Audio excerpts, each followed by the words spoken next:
Se você caiu aqui de paraquedas, meu nome é Juliana Carvalho e nesse canal eu conto como é a minha experiência de imigrante. Eu já morei em Portugal por muitos anos e agora eu moro na Bélgica. Então, se você gosta desse tipo de conteúdo, você já sabe, se inscreve no canal, ativa o sininho das notificações para ser avisado toda vez que eu postar um vídeo novo por aqui.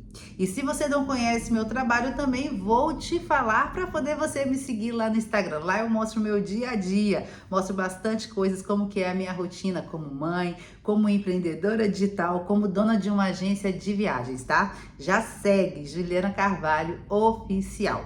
E nesse vídeo eu vou falar sobre alugar apartamento, moradia, casa aqui na Bélgica, tá? Porque eu recebo muitas perguntas relacionadas a esse assunto.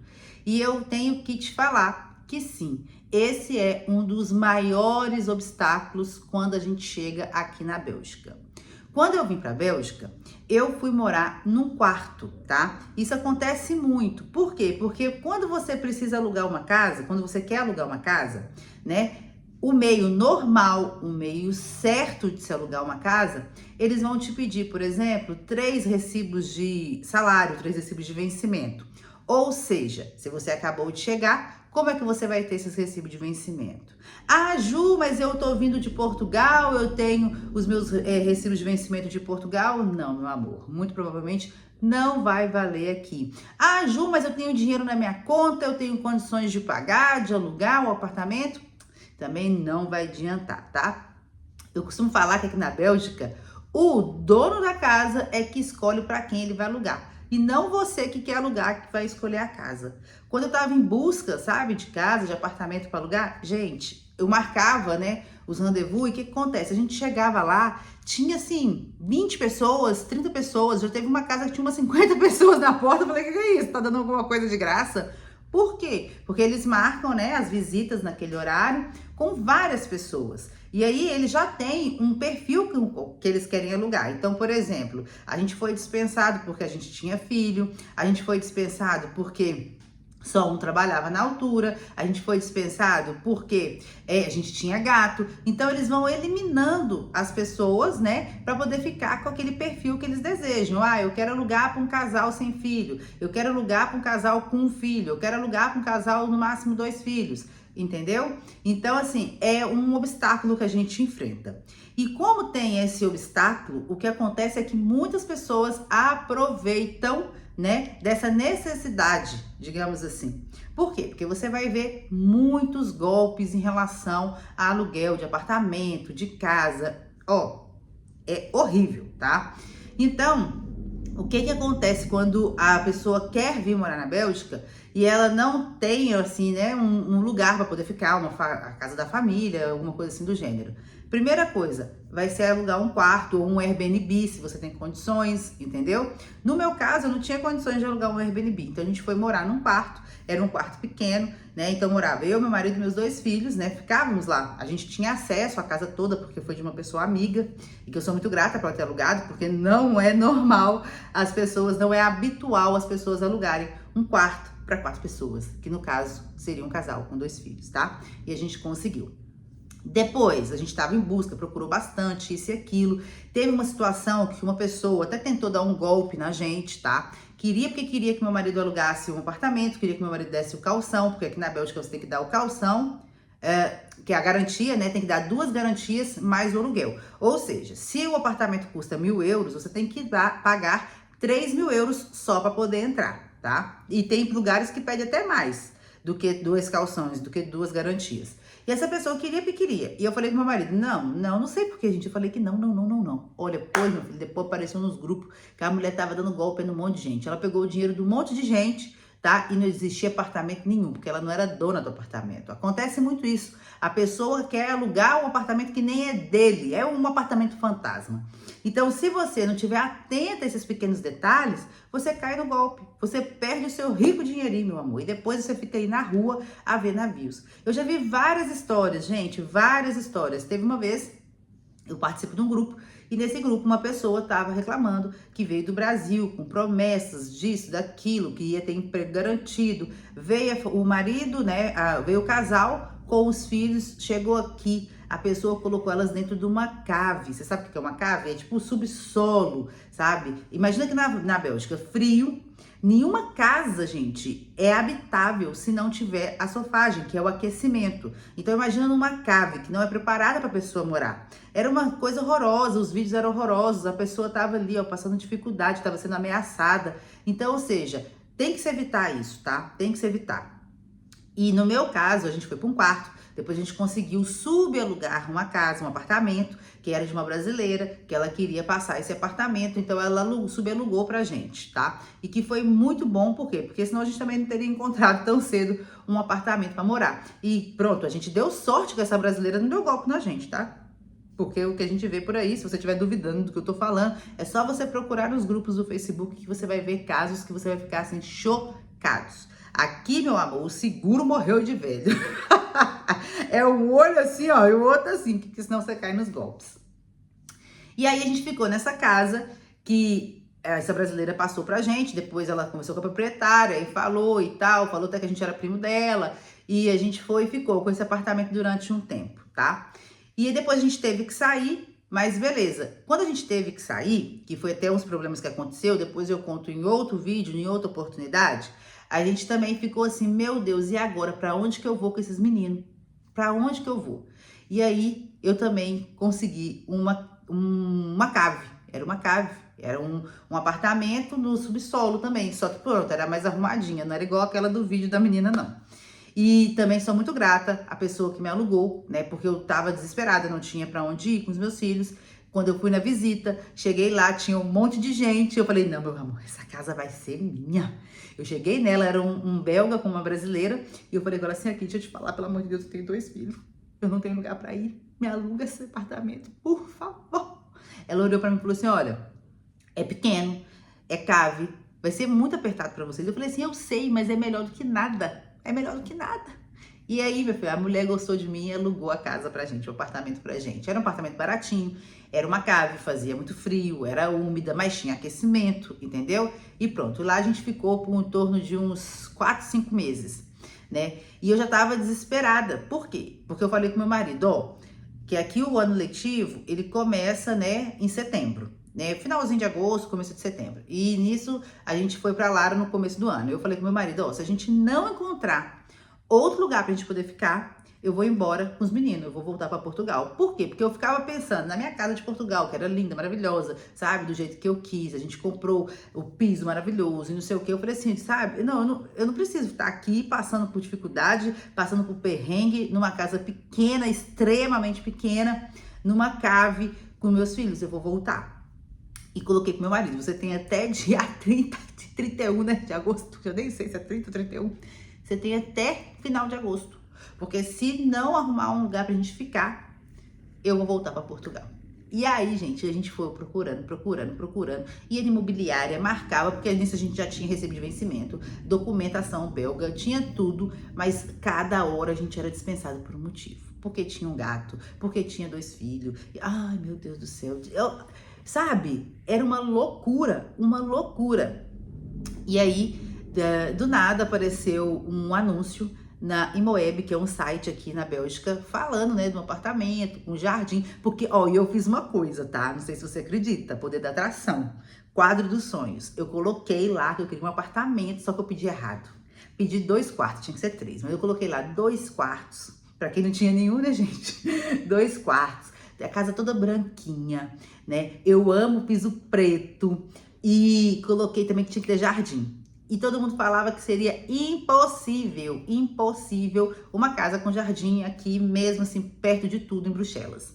Mas eu coloquei, né? Porque para Deus nada é impossível, lei da atração, meu amor. E também coloquei o preço que eu queria pagar.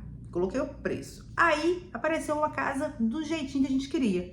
Aí meu marido mandou um e-mail pra pessoa, né, querendo marcar o rendezvous para aquele dia, porque já era tipo assim, 29 de agosto. E aí a pessoa falou assim, olha, não posso hoje, só posso amanhã. E era tipo assim, eu tava decidida a pegar meus filhinhos, minha trouxinha de roupa, meu filho, e ir embora para Portugal. E meu marido sabe, quando eu falo, eu faço. E aí, o que acontece? Meu marido depois respondeu a pessoa assim, gente, isso não é normal não, tá? Aconteceu com a gente. Meu marido, olha, por favor, O rendezvous tem que ser hoje, porque senão a minha mulher vai me largar, vai voltar para Portugal porque eu preciso de uma casa para nós, com nossos filhos. E tempo do homem virar e falar assim, meu amigo, isso não é meu problema, né? Porque o povo aqui gosta de falar, você tá com problema. Ou então falar assim, ixi, que eu não vou lugar mesmo, já vem gente problemática. Não, meu amor, vocês acreditam que o homem falou assim, ah, tá bom, então vamos marcar pra hoje. Falou, acho que era 17 horas ou 17h30, não sei. E a gente veio, né? E nessa altura, gente, a vida não tava boa, não, filho. Nem carro a gente tinha. Não, a gente tinha o carro, mas o carro tava estragado, porque eu lembro que eu vinha a pé. A gente tinha carro, mas tava estragado. E aí, o que aconteceu? Cheguei na casa, no prédio, o senhor já estava aqui, abriu a porta, a casa toda branquinha, estava acabando de ser reformada, sabe? O jardim, não sei o quê. E ele foi e perguntou pra mim se eu gostava da casa. Eu falei, gosto. Gosto. Ele falou assim, é sua. Eu falei assim, você tá me cheirando golpe. Você tá me cheirando golpe. Porque, né, é o que você mais vê. E aí, ele foi e falou o preço, né? Que não era o preço que eu falei lá no meu quadro dos sonhos que eu queria pagar. E ele foi virou e falou assim, não gosta do preço? Eu falei assim, não, é porque pra mim é caro. Aí ele falou assim, não, mas então eu abaixo. E abaixou justo pro preço que eu tinha colocado no papel. Aí que eu olhei pra cara do meu marido e falei em português, é golpe mesmo. Aí sabe o que meu marido fez? Meu marido virou e falou assim com ele, ah, minha esposa não tá acreditando não. Minha esposa tá achando que é golpe. Oh, gente, como que o homem fala? Eu falei em português que era pro homem não entender. E meu marido vai e fala em francês com ele que eu tava falando que era um golpe. Eu falei assim, ai, deixando ele, nossa. Aí ele foi virou pra mim e falou assim, eu sou um homem de palavra. Se eu tô falando que a casa é sua. Tá aqui, ó, a chave. Aí meu marido falou assim, você já vai dar a chave? Sim, sim. Tá aqui a chave, vocês já podem fazer a mudança. Só espera 2 dias só para poder tirar aqui o lixo do jardim e vocês já podem fazer. E se quiser fazer junto, pode fazer, só que tem que os rapazes vêm durante o dia. Eu falei assim, meu Deus do céu. Aí eu virei pro meu marido e falei em português. Eu não vou dar garantia, não. Na mão dele, não. Aí meu marido, ai, minha mulher tá falando que não vai dar garantia na mão, não. Eu falei assim, para de falar isso, Alexandre. Aí ele foi falar... E o dono da casa falou assim, mas quem disse que eu quero seu dinheiro? Não, vocês vão no banco, vão abrir uma conta, né, de locater, vocês vão colocar o dinheiro lá da garantia, tá aqui meu documento, tirou a foto do documento dele, vai lá, vocês vão fazer isso, isso, isso. Gente, eu nem sabia que era assim que fazia. Por quê? Porque nas outras casas que a gente morou, a gente deu o dinheiro na mão, né? E esse senhor não, vocês vão no banco, tanto é que se eu abro o aplicativo do meu banco, tá lá o dinheiro da garantia. Tá? Então, a forma correta não é você dar o dinheiro na mão da pessoa. E aí, nisso a gente conversou, eu falei assim, me desculpa, porque a gente já alugou 2 casas aqui na Bélgica e as duas pediram dinheiro em mãos. Ele, não, a garantia é a garantia. Vocês vão deixar lá bonitinho, porque depois no final do contrato a gente vai ver se, né, se teve algum estrago na casa, fora do estrago normal de uso, e aí o dinheiro da garantia é para isso. Se tem alguma conta pendente, mas o dinheiro da garantia vai ficar lá. Eu não quero nem saber desse dinheiro. E o dinheiro do aluguel vocês vão transferir para a conta. E mesmo assim, vocês só vão pagar o aluguel só no final, só em outubro. Vocês acreditam, gente, que o homem deixa a gente vir para casa? Eu já tava com a chave na mão, eu nem tinha ido no banco ainda. Aí depois que eu fui no banco, aí depois que a gente abriu a conta, né, colocou lá a garantia, aí eu mandei pra ele tudo bonitinho, aí você já recebi aqui a notificação. Depois de 30 dias que eu paguei o primeiro aluguel. Então, assim, foi uma coisa assim de outro mundo, tá? Não é o que eu costumo ver com a maioria das pessoas, mas comigo, depois de algumas situações frustradas, essa foi a minha experiência de alugar a casa aqui na Bélgica. E por que eu tô contando isso pra vocês? Que é pra você que for alugar uma casa, vocês terem a consciência que o certo, gente, não é dar o dinheiro da garantia em mãos, porque senão, meu amor, virou fumaça, já era. Depois a pessoa vai arrumar qualquer desculpa para não pagar a sua garantia. A garantia tem que ser feito o contrato, né, da casa bonitinho, colocar tudo que tá estragado, por exemplo. Tem que estar tudo lá, tem que vir um perito para poder ver se tem alguma coisa estragada. E você tem que ir no seu banco fazer a conta de garantia. É isso, é isso. Tudo que foge disso não está dentro da legalidade da Bélgica e te coloca em risco de tomar golpes, tanto na entrada quanto na saída, entendeu? Eu sei que é difícil, né, para a maioria das pessoas, porque também pra gente não foi fácil, mas eu tô mostrando aqui qual que é o lado certo, tá? O lado certo. E aí, beleza, então tem a garantia lá no banco, bonitinho, a gente paga o aluguel todo mês. E no final do ano, né? Final do ano, entre aspas, agosto ali, mais ou menos, vem o reajuste anual, por exemplo, do aquecimento, que a gente paga todos os meses, mas vem o reajuste anual, ou seja, se a gente gastou muito aquecimento, a gente tem que pagar mais. Se a gente gastou menos, a gente é reembolsado. Mas aqui em casa a gente sempre paga mais, porque eu vou falar, esses meninos gastam sofagem. Da mesma forma também que a gente também tem que pagar o acerto anual da luz, da água, né? Mas dentro da normalidade, quando você vai alugar um apartamento, tá? Tem que colocar a garantia no banco, ok? Aí tem essas taxas extras, por exemplo, tem taxa comum do prédio, por exemplo, se alguém limpa um prédio, tem a taxa do prédio. Se tem o aquecimento, tá incluso ou não tá incluso, né? Se for aquecimento do prédio todo, aqui da minha casa é do prédio todo, então é do prédio todo, porém a gente paga individual. Mas a gente paga todos os meses, tá? E depois vem o acerto anual pra gente poder pagar. Agora a água e a energia, pronto, é normal mesmo, como todo mundo faz. E é isso, gente. Me conta, qual foi a experiência que você teve ao alugar casa, quarto, aqui na Bélgica, apartamento aqui na Bélgica, tá? É muita gente passando perrengue aqui em relação a isso, mas o que é importante dizer é que dá para conseguir um lugar bacana, um lugar legal, um lugar habitável, não ser explorado, não ter que pagar rios de dinheiro, pagando dentro da normalidade, tá? Dentro de Bruxelas, um apartamento, por exemplo, vai gerar em torno aí de 1.500 euros, né? 1.300, 1.500 euros. No interior, né, da Bélgica, você consegue um valor muito menor e até num apartamento maior ou numa casa. Aí vai depender do estilo de vida que você tem, do que você quer para sua vida, para sua família. Mas saiba, quando você chegar na Bélgica, alugar uma casa vai ser um dos primeiros obstáculos. Então você tem que estar preparado para isso. Ter dinheirinho reservado, alugar um Airbnb ou alugar um quarto, tá? E é sobre isso. Qualquer dúvida que você tenha, deixa aqui nos comentários, vamos conversar, vamos prosear. Eu tô adorando contar para vocês a minha experiência aqui na Bélgica. E lembrando, se você vai viajar, Brasil, Europa, Europa, Brasil, e você quer ter um atendimento de qualidade, garantia, tá? Eu vou deixar no primeiro comentário fixado o link do WhatsApp para você fazer a sua cotação gratuita. E sabe com quem você vai falar, meu amor? Você vai falar comigo, ok? Um grande beijo e até o próximo vídeo.